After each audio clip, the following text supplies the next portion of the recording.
Chairman P T I barrister Gohar Ali Khan نے بلے کا نشان نہ ملنے کا خدشہ ظاہر کر دیا۔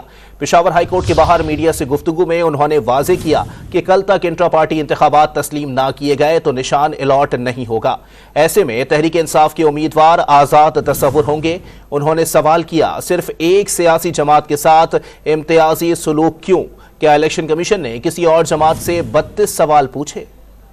عدالت سے یہ درخواست کی ہے کہ پی ٹی آئی ملک کی سب سے بڑی جماعت ہے، اگر اس میٹر میں تاخیر ہو جائے تو کل نامینیشن پیپر فائل کرنے کی آخری تاریخ ہے۔ اس لیے بہت بڑا خدشہ ہوگا کہ ہمارے سارے کینڈیڈیٹ وہ انڈیپینڈنٹ بن جائیں گے، جس سے آئینی طور پر جو جمہوری حکومت بنے گی یا جمہوریت کا تقاضا ہے وہ پورا نہیں ہوگا، بلکہ ہارس ٹریڈنگ شروع ہوگی۔